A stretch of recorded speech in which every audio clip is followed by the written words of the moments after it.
Gryphon is a family-owned North American motorcycle protective apparel brand with a long history in the motorcycle industry.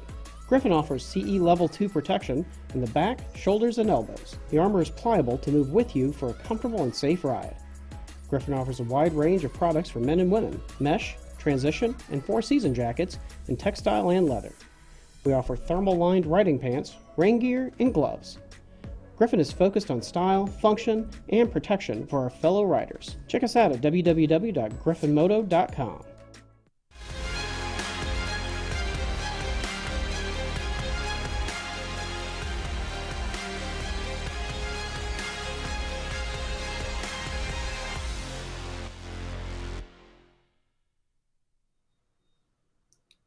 Hey there, everybody. How's it going? Welcome back to another awesome episode of On the Throttle with Jacqui Van Ham and my buddy Josh over here.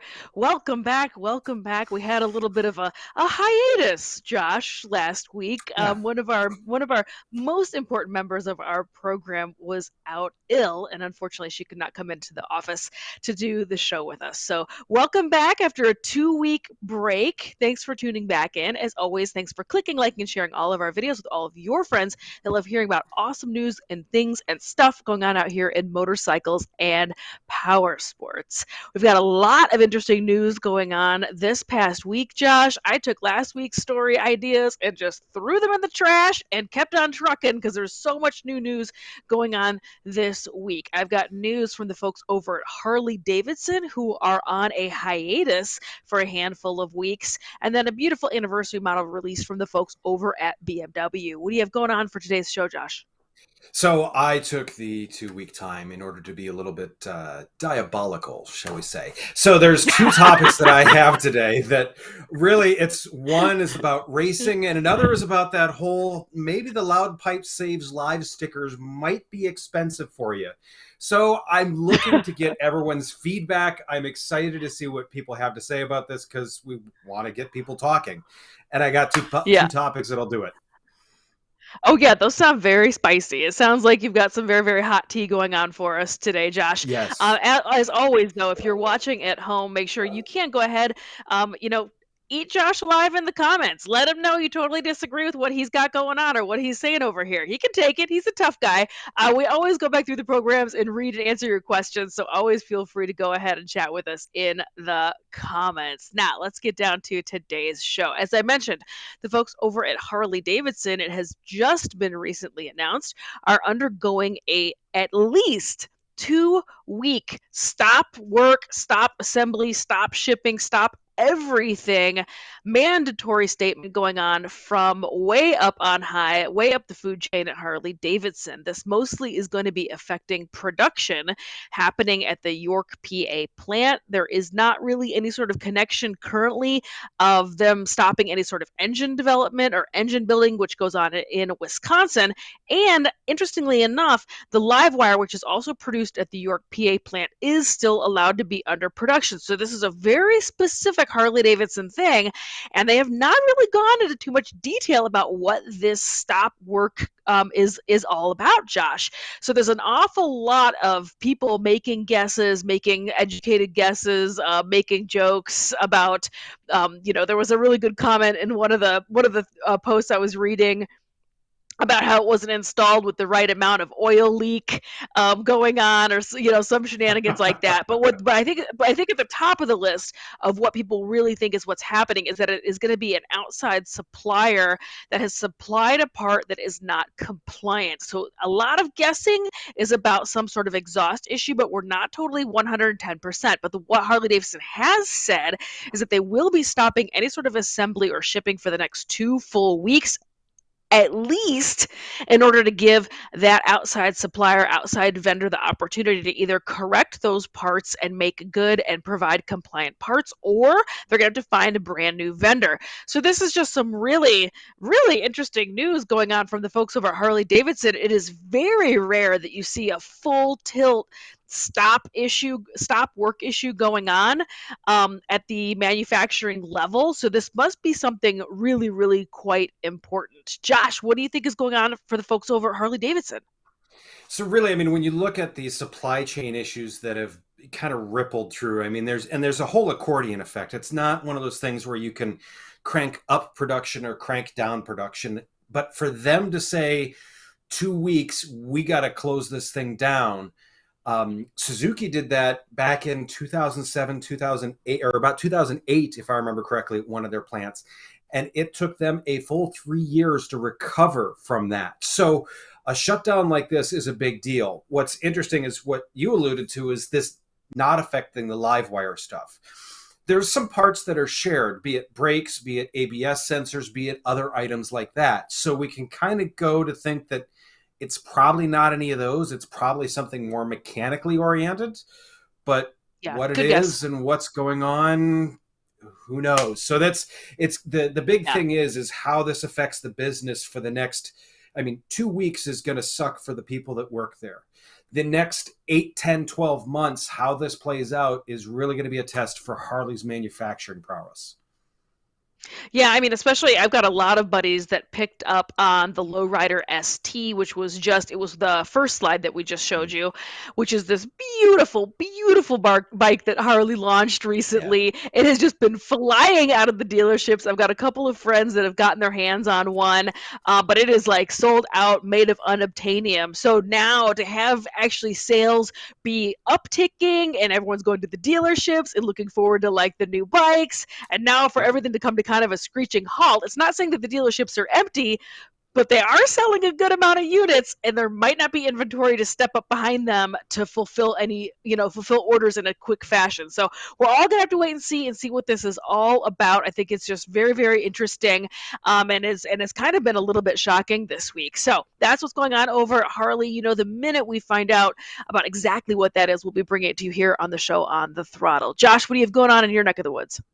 I just thought of something else with that too that's going to be a ripple effect down the road also. In that most other dealerships, not most, but most of the Japanese dealerships are multi-line dealerships. Harleys are typically single-line dealerships. So the dealerships are really going to have to pivot here too. So how that plays out too is going to be interesting to see also. I remember you said earlier that I may aggravate some people. Let's go with that. So the question I'm going to ask you, Jacqui, Josh, you aggravate me on the regular. Why not spread it around? That's what I do. Let everybody have some. I'm going to ask you a question. So, and I already know your answer to this, but is MotoGP boring? No. Absolutely not. Absolutely not. It's not boring. So this is the thing that I have been struggling with recently. So as I have been watching MotoGP, these bikes are so unbelievable and so cutting edge. So when you look at like a MotoGP bike, we've got, I believe, a slide of the KTM here, if I remember correctly. This lean angle is physics defying. This is just absolute ridiculousness in terms of what they are able to do with these bikes. The speed from MotoGP is, it's the pinnacle of two-wheeled racing. But what I find so interesting about it, and what I find so difficult about it sometimes, and why I ask about it being boring, they do have some good passing. They've got the tires figured out, so someone may spend too much tire in the beginning, and there's good racing there. But it doesn't look as on the edge, because typically you either see guys like this, or you see the bike off in the scenery. So what's different out there that you may be able to look at? So this brings me back to World Superbike. World Superbike, these bikes are a lot heavier because they're designed after the factory bike, that you have to have a certain number of bikes that with that frame and that engine and that bodywork in order to race in World Superbike. What you get is a lot more times where guys are looking a little out of shape, like Jonathan Ray here, where the back tire is not only in the air, but off to the side. So this is one of those things, whereas, okay, MotoGP, you just can't get away with that because those bikes are so on the edge, and the talent to ride those is just, every single one of those racers in MotoGP is an alien. That is the only way to describe their abilities. The fact that in World Superbike that you can get away with stuff like this, and it makes for some of that tight racing, does it make it more interesting or not? So that's one of the questions that I want to ask in this. And then finally, so it is the big thing is what makes for great racing? Is it the speed, because you can't always see that on television? Is it just knowing that it's the pinnacle of the sport? Or is it seeing guys lay it all out like this? The last one, that if you lean a little bit more like I do towards the guys laying it all out like this, I don't know if you've ever watched an S1 GP race, but Supermoto is where this goes crazy, because this is MotoGP lean angles with flat track style hanging it out. Yes, this is on pavement. Yes, they go on dirt. Also, there will be some jumps. This is Lucas Holbacher in a turn that he's probably a little bit further than he should be. This did not end up in a crash. This is how he went into the turn. This is bonkers, and to me, this is some interesting racing. So my big question is, MotoGP's got some good drama. It's got some good passing. It's got some good stuff. But is this kind of racing more exciting to you? So I'm going to leave that question to you guys. Let me know. What's your thought here, Jacqui? I'm curious. Well, it's not that one is better than the other, Josh. I think your premise is a little bit flawed. I think they're all incredibly exciting racing. They're just all very, very different. But you're right. I love watching Supermoto because it's completely bananas. It's dirt bikes with slicks on them, doing asphalt, dirt, and jumps. It's everything in the kitchen sink. It's completely cuckoo nut job. I love watching it. The slide on the screen right now is absolutely the reason why I love watching it.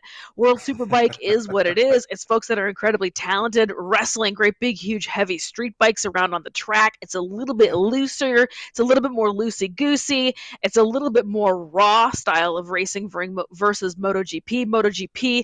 Obviously, by this point, by the point you get to MotoGP, it should look easy. But it doesn't mean it's not hard. Just because they're making it look easy doesn't mean it's not hard and not challenging. I think that every MotoGP racer would agree with me on that statement. And and then number 4, how I'm gonna tell you, you're wrong. First of all, you're just flat wrong, because this season has been incredibly exciting for MotoGP. It has been. All of the top winners have gone back and forth. It's been different for the first 3 or 4 races of the season, with completely different lineups, positions 1 through 5. It's been absolutely crazy. You're completely nuts. The racing this season is very, very exciting, and you're wrong. It is, but the only thing that I wonder is if MotoGP may be a little bit better off if they backed off on a couple of things, because right now that it is a razor's edge. You're either leaning like this or you're closer to the crowd than you really want to be. Whereas there's wiggle room in other ones. So to me, I wonder if MotoGP could add that hint of added excitement. Because you remember watching Casey Stoner years ago, go through, those turns the way he did. Unbelievable. Yeah. Nicky Hayden, those guys. And the bikes had that wiggle room. But I'm just going to say, I found that racing very boring, because Casey Stoner just won every single weekend, and it wasn't even a competition for a while. And it's the same thing with Marc Marquez. I find that incredibly boring as well. Anyway, moving on with the rest of our program, all you need to know, viewers at home, is that Josh is wrong, I am right, and you should be watching MotoGP this season because it's just been a hoot. Anyway, my second story for today, kind of along the same lines, because it's a celebration, Josh, of 50 years of M from the folks over at BMW. Yes. And the M doesn't stand for more, although it is kind of more if you want to say that BMW stands for bring more wallet. It definitely is bring more wallet, but it's also more power and more and more and more, because the M signifies on any of the BMW vehicles that it is the top of the top, the creme de la creme, the most high performance machine that they are producing currently. Well, they just released a motorcycle celebrating 50 years of M. M actually started over in the car side of BMW, but it has trickled over. It is now part of the BMW motorcycle motorcycle side of things. And this is this 50-year anniversary bike. It is in the color Sao Paulo Yellow. It does have the traditional M emblem on it. I don't have a close-up of it, but it's kind of it is the tricolors of BMW that you can see on the carpet in a spiral around the BMW logo. It is a very historical logo from the early 1970s that was used on the earliest M vehicles. Anyway, so let's chat a little bit more about it because I've got the press release in front of me. BMW Motor had first offered the M package for its S1000RR at the end of 2018. That single letter moniker is widely known in BMW automotive circles as the symbol of street legal track performance. In 2020, BMW released its first M series motorcycle directly from the factory in the form of the M1000RR. The M bike took the already potent S1000RR and threw everything possible at it to make it a street legal track terror. So now to celebrate the 50 years, they've released this beautiful new bike, the M1000RR 50 years M model. Woo, is that a mouthful? That is a lot of letters right there. The bike, which produces 205 horsepower and has a claimed top speed of 189 mile per hour, is in the Sao Paulo Yellow color. It's got the badge. It's got tons of billet. It's got carbon package all over it. It has what's called the M Endurance chain because they also released some sort of chain like a year or two ago that was like a zero maintenance chain. I don't really know the ins and outs of it, but it sounds awesome to me because I don't want to fiddle with the chain on my motorcycle. But anyway, it is this great looking bike. I have to say, I think that it is very curious that it is in this color. If I can just go on ahead and be real nitpicky and be a real BMW dork for the folks watching at home, I just find it really surprising that they went with this color. They did speak to the marketing manager of the current BMW head of sales and marketing about it, and he said it is specifically designed to the World Superbike series and for this purpose. The color is a statement. I think this idea of having products that really fit different mindsets and lifestyles is really great. There's going to be a celebration all year long. And Ash, if you want to throw the other slide up there as well, I've got a couple of other really great slides of one of the very first M cars with this new bike. And there we go. Okay, so now look. One of these things is not like the other. I mean, look, both these awesome cars have the BMW tricolors on them, and then there's this like yellow bike. I just don't get it. I'm sorry. I don't want to be a hater. I'm not drinking the haterade. If you watch the program, you know I'm a BMW dork. I ride the bike. I drive the car. I'm into it. But yellow? What? Like, I'm just not getting it. But here's the kicker. You know, this bike is meant to appeal to different markets. That's what the marketing director just said in the statement. It's meant to appeal to different markets other than just the diehard BMW nerds. So maybe they think they're going to catch more flies with this yellow honey. Who knows? But that's what's going on from the folks over at BMW. Josh, what do you think about this 50-year anniversary M bike? So it's to me it's very cool, and there's two comments. So I actually my dad used to run an E30 M3 car. He campaigned that autocrossing, which is still today. It's a 35-year-old car that is considered one of the best sports cars ever made. Yep. The M cars have always been amazing. So the color choice, I get it. Especially recently, BMW has done this, sticks with the M theme in the car side of things, being the odd color choice, throwing things off, and it's them throwing the M moniker on it. It's similar. I remember years ago there was the Aprilia RSV 1000 SP, and then there was the 916 Ducati SPS. So it's literally it's nice for these manufacturers that don't make quite as many bikes. BMW's up there in production, but they aren't quite the Yamaha, the Suzuki, or the Kawasaki in this end of things. Yeah. It lets them do some extra special things. A, they can sell it to their customers because they've got, it's a higher line item. And B, it lets them race some more radical stuff than some of the other manufacturers because it allows them to homologate this model into stuff like, did I say it earlier? World Superbike. Yes, and that's what the press release touches on as well. He flat out says this is a World Superbike thing, and this is why Yep. this looks like this, and this is why we released it. So I mean, I'm not saying I don't get it. I just am like, yellow.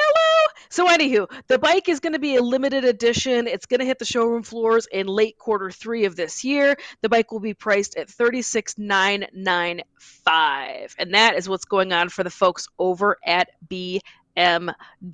Now, what's going on for your second story for today, Josh? So I am gonna ruffle some feathers, more feathers probably with this one. No one likes speed cameras. You? Let's face it. Oh, sorry. Yeah, no, never. No one likes speed cameras. So what happens if there's noise cameras? So, and the thing about this is so this is going to go for 2 different riders. So the first slide that we've got here is we all see stuff that looks like the first bike here, where it's just got, they just dump straight out of the cylinder heads. They just dump. But it's not just the cruiser guys that are guilty of this either. I want to make sure that I make everyone equally as mad at me about this. Is the other one that we hear all the time late at night screaming around the neighborhood is the sport bike guy that thinks this qualifies as an exhaust. That all being said, what we're going to end up with is there are going to be noise cameras put out. And I made my own little rendition of what a noise camera may look like here. And I'm missing some clown makeup and other items on it. But once we get that slide up, I think this is a pretty good rendition of this here. So there, to me, I look at 2 sides of this here because I get it. Motorcycling is about being out, and it's about being in the moment and all this other stuff. In the same sense, it's when I'm sitting on, and I mean, I love bikes just as much as everyone watching does. When I'm sitting on my back porch and I can't talk to my family because there's someone cruising by at 150 decibels, I'm like, oh my gosh. So it's finding that way that, to me, I think we kind of need to figure out a way to police ourselves before the police do it. Because unfortunately, this is how they're going to do it. So the UK already has it in. Barcelona is trying something because France, of course, already has it basically throughout the entire country. California, you knew that's where this was going to start, has 6 cities that have remained unnamed that are starting a test program with this. Now, what's going to happen is you are going to get 1 warning, and then the second time you will get a ticket. They are supposed to report back on this, and the report is due December 21st of 2026. So we're hoping that they get this figured out and figure out what does work and what doesn't before 2026, before they just go sticking microphones and cameras everywhere, because that's not going to be good for anyone either. To me, what I see in this is to me just seems like an overreach, a going too far. But in a lot of cases, I feel like there's a lot of people in the community that have gone too far. I know I'm going to make some mad with that, but in the same sense, it's all about making sure that we respect each other and making sure that we can keep access to the things that we love. To me, to be a little bit louder, great, go have fun. But when I hear someone with the loudest possible exhaust that they have on trying to listen to their stereo and I can't talk to my family, that's a little frustrating. So my message to everyone is, first off, let me know your thoughts. But second off, what can we do to make sure that we do not have the, let's call them the noise Gestapo, telling us what to do? What are your thoughts on this, Jacqui? First of all, please direct all hate mail to Hey, Josh. Go right ahead. Secondly, this is just such a slippery slope, Josh. I can see all sides of this conversation. I think that this is just really, really a very difficult situation. There's plenty of super loud cars where I live. There's plenty of super loud music coming out of cars where I live. When do you decide when is enough? I do feel like it should be more individual basis. Like if you go past a cop and you have open pipes and it's crazy loud, the cop's going to pull you over and give you a ticket for it. That's one-on-one. But just openly, microphoning and listening in on people and listening to their machines, I think that that's just kind of a little weird. But that being said, I also get it. I think that really, really loud, obnoxious vehicles of any type are really loud and are really obnoxious. Right. And there should be, it's right place, right time. Open pipes at the track, awesome. I love it. Right. I am here for it. Like, blast me in the face. I'll stand right behind it with my phone on and video it and do the whole thing. I'm a huge fan. But out on the street or at night, or in the neighborhoods, I just don't think, I don't like it. But again, slippery slope. Like, to put this blanket regulation on top of everything, I think is just a really, really terrible idea. Hopefully, we'll all have to wait and see what happens. But if this goes the same way as some of those speed cameras did, in several communities, those were removed because they were infringing on people's, I don't know how they actually phrased it, whether it's their privacy or what they called it. But they did withdraw cameras out of multiple communities. So we're all going to have to wait and see if these cameras go up, if these cameras stick around, and how they actually work out. So there's, yeah. There's two parts to that. Is the things that they found with most of them is because, the speed cameras used to be ubiquitous in Europe, but the problem is everyone had it labeled on their phones, so they reduced the speed for a quarter mile on a 20-mile stretch. Is that going to be the same case where people figure out where the microphones are? So okay, you're going to have one quiet neighborhood, and you can always guess which. Right. Yeah, exactly. So you're going to have one quiet neighborhood. You can guess which one that one's going to be. It's the one where the money is. And then everywhere else is just going to be the free-for-all. The other thing that I see with this is does this just become this strong arm money grab? And that is another huge worry that I have. And that, to me, is why I remember it was back in the late 90s when jet skis were going bananas with horsepower. And the manufacturers, the same as what the manufacturers did with the high-end superbikes like the Hayabusa, the manufacturers got together and said, look, we should do something to limit ourselves before the government steps in. So maybe looking at that is probably the better way to do it, I think, but we're going to have to see what happens out of this. There's some people that are upset enough that they feel like, yep, let's put cameras up and let's automate this process, which is not a good idea. Yeah, it's a little weird for me. But now here, I'm going to give you the other flip side of it because I'm like a stinky onion. I've got lots of layers. There's a handful of cities, particularly in Asia, that do not allow internal combustion engine vehicles in their downtown city centers anymore. It is electric only. And I totally agree with that. That's a high five for me. That's a yes for me. It's quiet. It's less smog. It's less visible pollution. I'm into it. So go figure. I don't know what to tell you. I've got lots of layers. I'm a complicated lady, Josh. But we're all gonna have to. The dichotomy is real. We're all just gonna have to wait and see how this all shakes loose, and we're all gonna be listening for it. But literally, and that the minute we hear all that breaking news, we're gonna bring it to you here on the show On the Throttle. As always, thanks for tuning in, everybody. We've missed you. Welcome back. And we will see you next week.